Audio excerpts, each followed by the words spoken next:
just that helps coaches to get more clients with content. So welcome to the house, Joe. Thank you for being here. Thank you very much for having me, Paola. I know it's like really early in the morning in Australia, right? It's not too bad. I mean, it's 7 a.m., but I usually start working at 8, so I just had my morning coffee a little earlier, so it's fine. That's awesome. So please share with us, who like a little bit about you, so we get to know you more. Yeah, sure. So I mean, I've got a marketing consultancy. I got into that from starting my own e-commerce businesses. A friend of mine and I were doing that for about 4 years. We really cut our teeth on lots of different marketing tactics and strategies, trying to sell stuff like teeth whitening kits, fishing rod parts. We sold everything really. And then after about 4 years, I decided to leave that because we weren't really developing any brands. We were still following that drop shipping model, if you've Hmm. heard of that. And I moved into the marketing agency space. I enjoyed it, but saw that there was still a step for a lot of coaches that they needed to make before they engage an agency, and I just fell in love with consulting. That's awesome. So what was the purpose behind that? Like, what's the either the phrase that you've heard or what you felt to pull you into becoming, a marketing consultant for coaches? In terms of a phrase, I think the realization that I had around it was like people don't have any of the systems yet to be ready to invest into ads to kind of amplify everything. I found that for some people, what they were amplifying was actually a bit of a monster. Like it wasn't really a a business that they wanted to grow. Like I was talking to a lady recently. She's an Instagram coach, and her services were $500 a month, and she was doing a lot of done for you social media management with that as well. And through our discussion, we worked out she was pretty much working for like $10 an hour. And I was like, wow, we do not want more clients. Like we need to fix some things in the business before we go and like get more clients. Like if we had to run ads with someone like her, she'd be working 80, 100 hours a week or paying other people to do other people's work and losing money. Like so that's really what triggered it for me was wow, like there's so much that needs to be set up first to be That ready to just go hammer and tongs on running ads. I agree with you. Like there is a lot of us, coaches, trainers, that we fall in, because I'm one of them. Like I find the passion and the purpose, and it's like, oh my gosh, like I can help so many people with these tools and this information. But there is way more than just having the tools and the information, because if you don't have a business background, then that is another system that you have to learn. It's not just learning the system of the training or the system of coaching, but you better develop some business skills if you want your business to prosper. 100%. And like I was sick of hearing all the stories of people that because I would turn away people that I knew weren't ready, and we were turning away a lot of people that weren't ready. But nearly every person I was speaking to had some story of being burnt by, running ads before or trying to do it themselves. And it was like, yeah, it's hard when you hear a lot of stories of people being burnt like that. And it still happens in the coaching consulting space. But so many people, when they get burnt and they're not able to make the money back, it destroys their business. Like they've got to go back to work, they lose confidence. Like it's really sad to hear how many people give up after those, Yes. challenges. Yeah. So So being in this business, what has been the highest challenge that you can see that the coaches go through? The I biggest would say challenge? I would say messaging. I mean, a lot of Message. people think that they've got a problem with content. They need, this new strategy or tactic. They need, hey, we need to run ads. We need to do all this other stuff. But it comes down to they haven't really nailed down how to convey what they offer as something that people really want and desire, rather than like, I think coaches in particular, we can get very caught up in, I know what they need. For instance, if I was to only ever talk about messaging, and like say how much everyone needs messaging, all of these other people around me that don't know they need messaging and are looking for content strategy, are looking for, the next tactic or the next thing or how to run events, I just wouldn't reach them. And probably the people that need it the most. And I think that really, if coaches can get their messaging dialed in to really go for like who they're trying to attract rather than using the kind of language that other coaches and their peers understand, Mhm. we'll see a lot more people being very, very good at marketing, because then it just comes down to implementing the tactics and writing the short posts and writing the lead magnets. But now it's positioned like something that's desirable for the people that you actually want to work with. So getting a clear message, it's getting the getting the right statement to saying this is what I do, so the people say, oh, that's what I want. Yeah, yeah, exactly. This is, hey, you know how people have trouble with, booking calls and creating content. Yeah, one of the things I help with is da da da. Like Yeah. Let's say it's a finding relationship ways. coach. You want a better marriage? Call me. Like type of, that would be a message Yeah, for those relationship. I'm not a relationship coach at yeah. all. It's just an example, I Just an promise. example. Yes, yes, yes. But it's something like that. Like you do you want to improve, the next 20 years of your marriage? Then people will be like, I do want it, I want that. So they would get a relationship coach. So I see, yeah. Yeah, The exactly. And then even kind of going into the weeds with, once you have that, then it's taking that for content and events and these sort of lead generating thing and going, okay, what kind of problems come up in someone that's having trouble in their marriage? Like, what kind of granular things could I talk about? Like a relationship coach might say, how to set more boundaries with your partner. And someone else might say, depending on who they're trying to target, how to um how to make it so you never fight over the remote control ever again, or how to make sure you feel comfortable when your partner goes out for a weekend with their friends. you know I'm yes. not a relationship coach. I'm Yeah. not very good in It's terms of just the an problems either. Yeah, don't call us for But relationship don't call coaching it. because we're No, not. certainly not. um but that's a difference. And you could use a lot of like coaching lingo around boundaries and, masculine and feminine. But where they're at, the way they see it, it's like, I just want to stop fighting over house chores. I don't want to have to ask them to go do the dishes or take the bin out.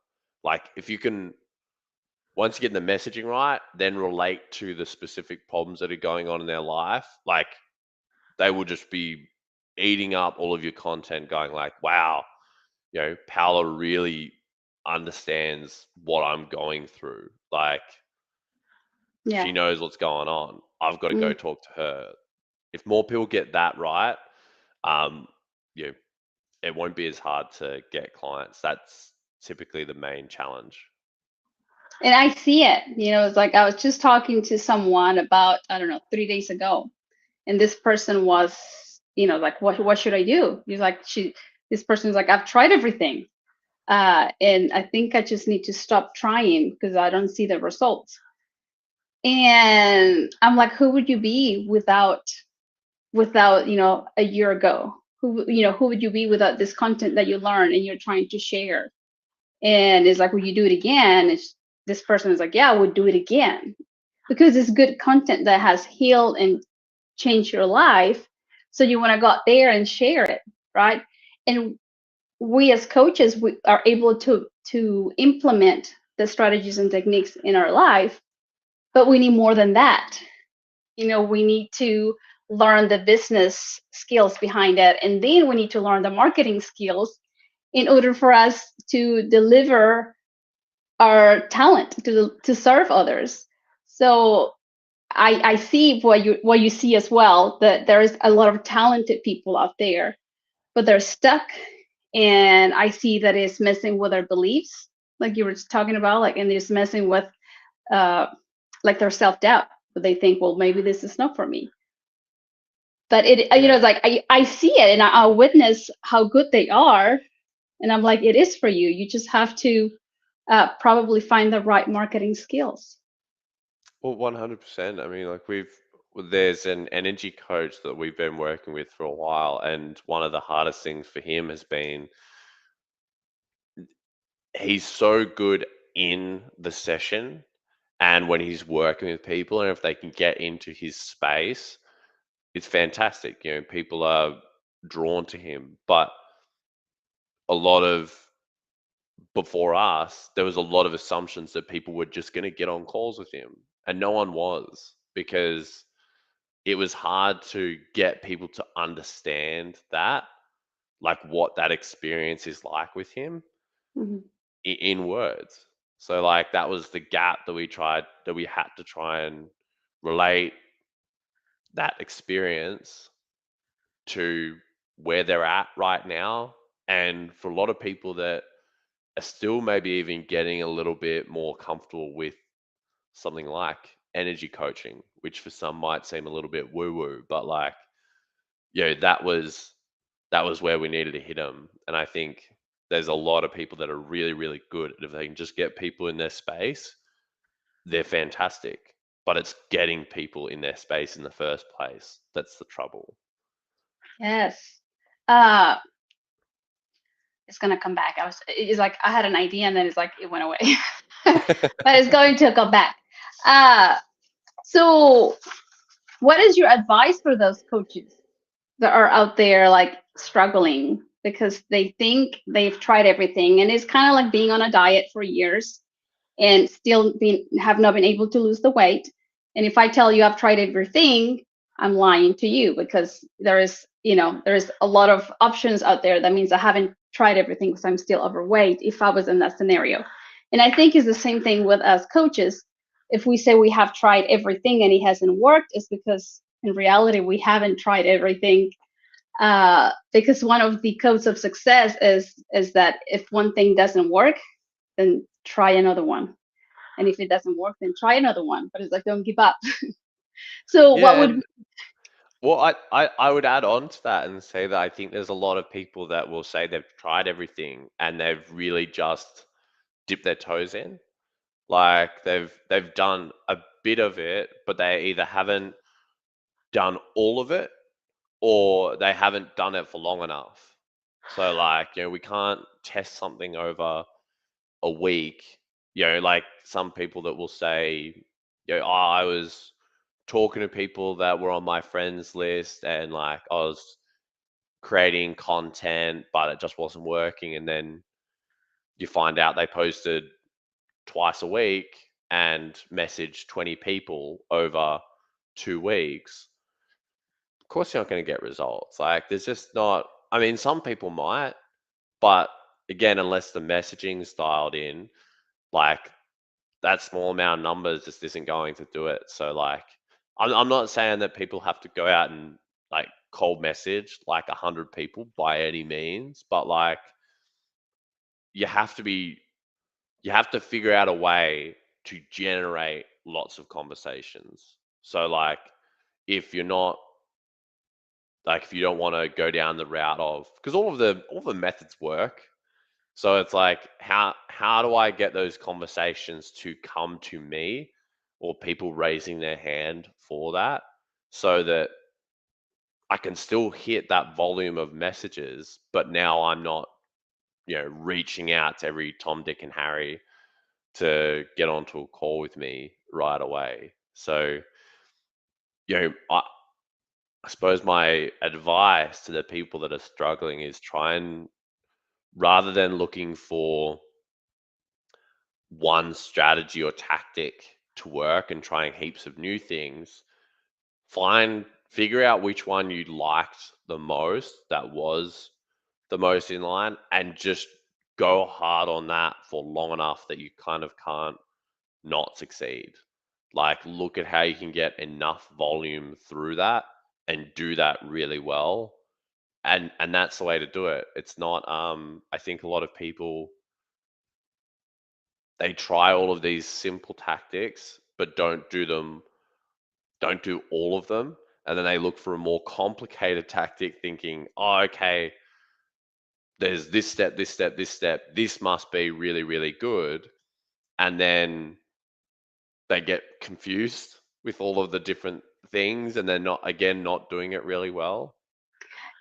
And being rejected and being like told no, it's part of our human psychology. We were like, oh, I don't like that. He's like, I don't like when people tell me no.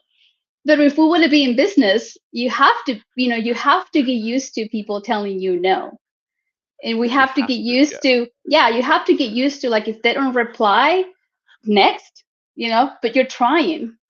And because I was there, I had to grow over that, the rejection, like thinking that, oh my gosh, they didn't really reply, they say no, or like, but it's part of our human psychology where we don't want to be rejected, we don't want people to say no to us. But if we Not want to, replying's a funny one as well, isn't it? Like, yeah. how did you feel when people weren't replying? Like, what were your thoughts when that was happening? My stomach, I just remember my stomach, feeling like really tight, like I did something wrong. And then you feel like the embarrassment, and am I, what am I doing? Because you're not used to that. It was new to me. So I'm developing the business skills, and I'm not there yet. I have so much to learn. But I can share with you that it was part of my human psychology. Being rejected, I didn't like it, and being told no, uh, or you're too high, the price is too high, we're gonna find somebody else. I've been on that boat too, and I'm like, man, maybe I should have done it for less. uh so Mm. you go through those experiences, but it's part of being in business. We're not for everybody, and that's okay. We want to serve those that are for us, our right avatar, our ideal client, because you are going to deliver more value, don't you think, with those people that you kind of click and have like a common ground, versus those The that don't. 100%. I think you've kind of got to be like detached to all of these, negative things that can happen.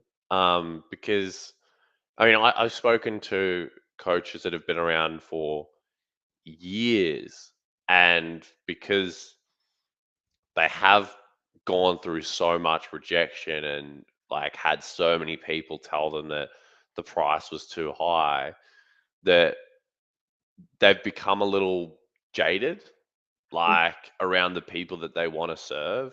And like, you know, I get it. Like, it's hard when you've been through so much rejection. You've kind of had a lot of bad experiences. Maybe you've put your trust in some people and they haven't paid even after you discounted your services. Like, I've heard heaps, and there's so many bad business stories out there. But that when that starts to then dictate how you interact with others, the people that could be good or the people that like are or could be clients, like, why would you want to, like, you're going to react cautiously, you're going to react like almost like standoffish. And like, I've spoken to some people that they've been so jaded, and it was like, well, why would you go out and try and find these clients? It sounds like you don't even like them. Like,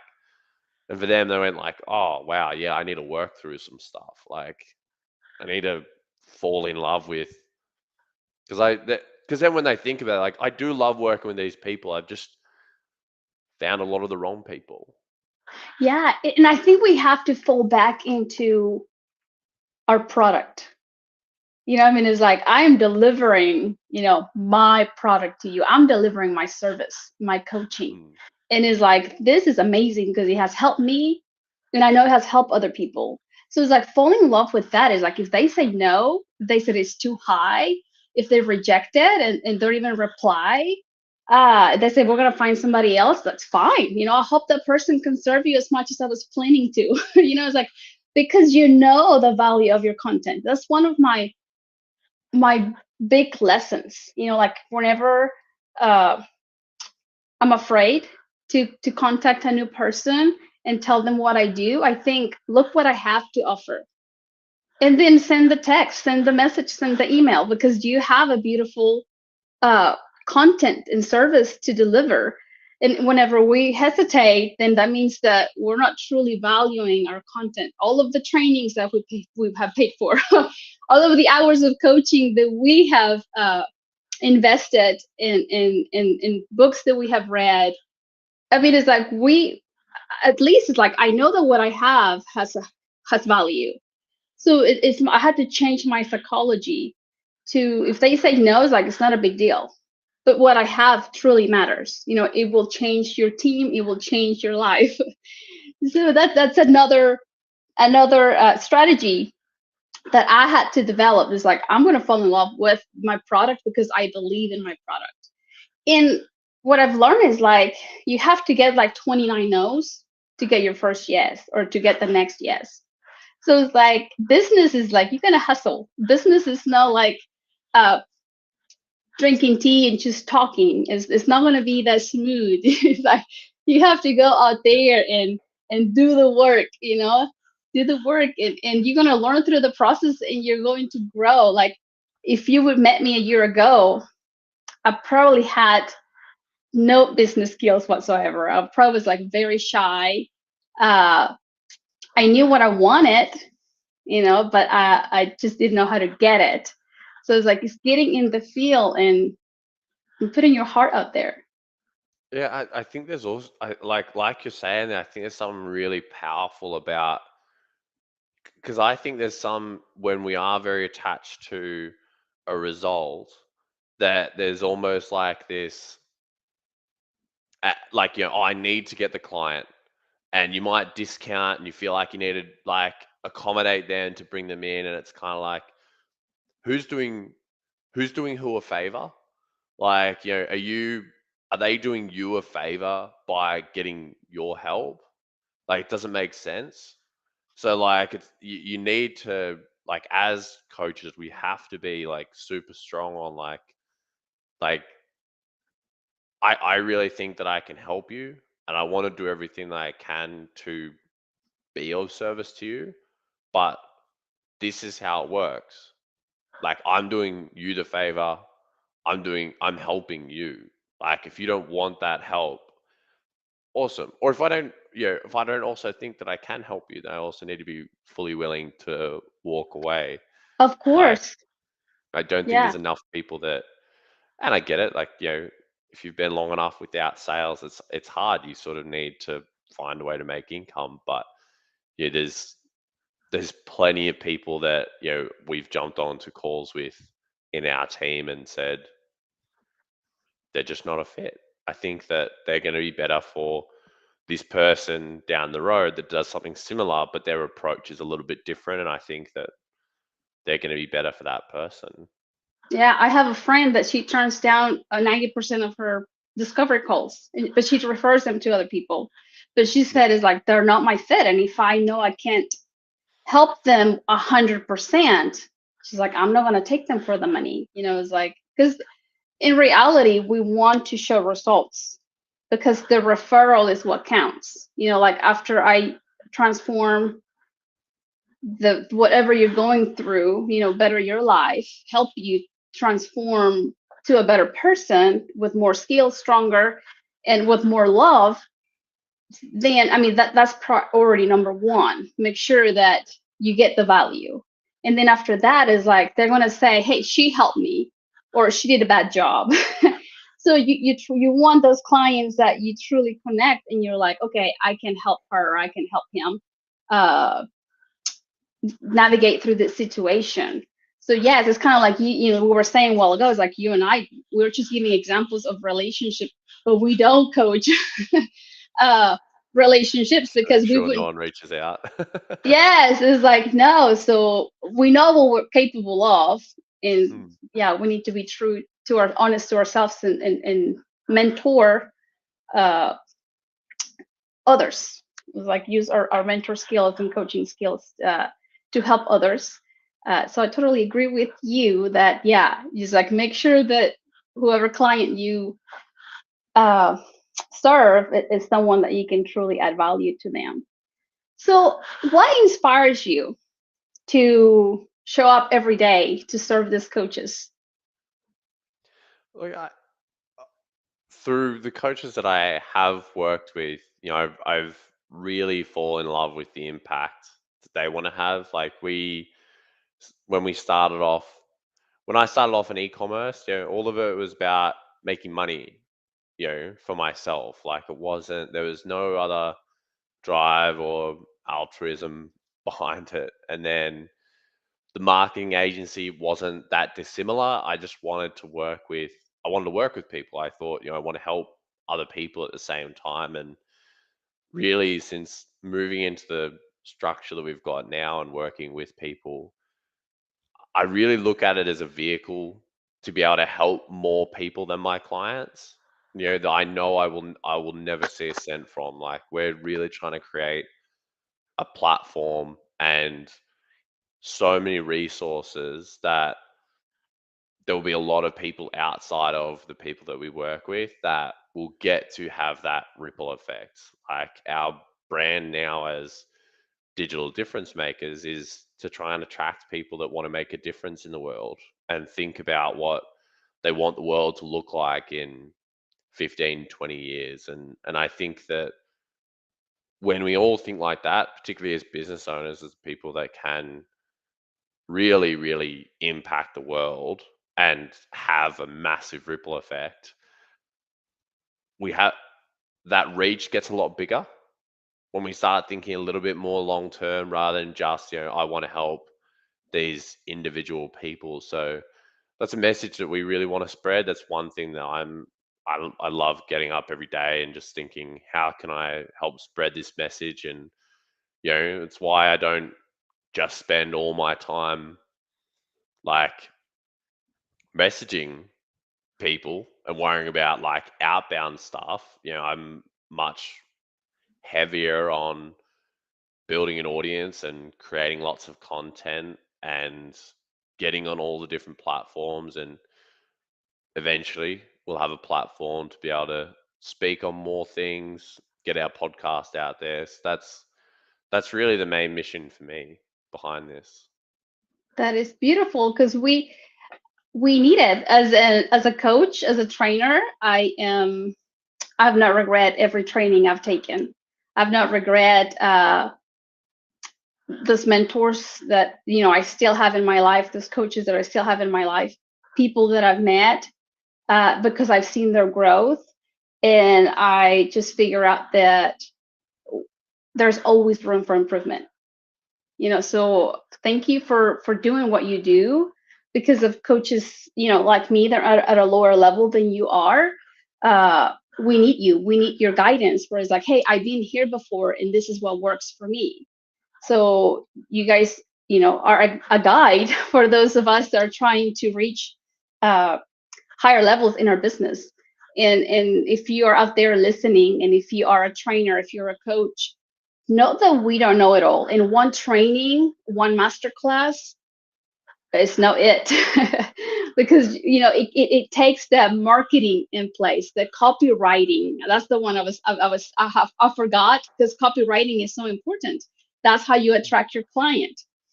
uh it's like it's different components if we truly want to serve and reach more people. So thank you for what you do. And where can we find you? If there is anybody in our audience that is looking for, I call you a business coach. Where can they find you? Business coach is totally cool. You can find me on all the platforms. We're on TikTok and Instagram under Jobe Neal. On TikTok, Jobe Neal underscore on Instagram. You can join our Facebook group, Content Marketing for High Ticket Coaches and Course Creators. They're going to be the best places to come and find me.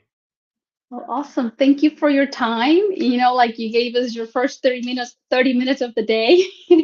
So I appreciate you. Well, thank you very much for having me on, Paula, and I appreciate the kind words that you said, and thank you for the platform that you've created. You're so welcome. Anything you want to add to our audience before we go? Like I said, just stay consistent with what you're doing. Don't like if you're gonna do it, do all of it and go hard on it. It's Yeah. if you're not getting results, then you don't spend your time planning on things and procrastinating. Have to jump in. And with that consistency, you will get your answers. With that consistency, you'll see that, oh, this is not working, but this is working. Like I can see that people want this, and then you tilt to what's working, but we will not figure it out without that consistency. So that consistency is important because people will let you know what they want. So Exactly. There'll always be a learning from yes, consistency and volume, but there that's won't be any if there's no exact. consistency and not enough volume. So 100%. Yes, blessings to you all. I hope you find an inspiration, a phrase, a word, an aha moment that you can implement into your coaching business to add more value and to have the ripple effect that Job's talking about. Because that's what he is. He's kind of like a mentor that helps coaches to help other people. So that's amazing. Thank you so much. Blessings to you all, and we'll see you soon.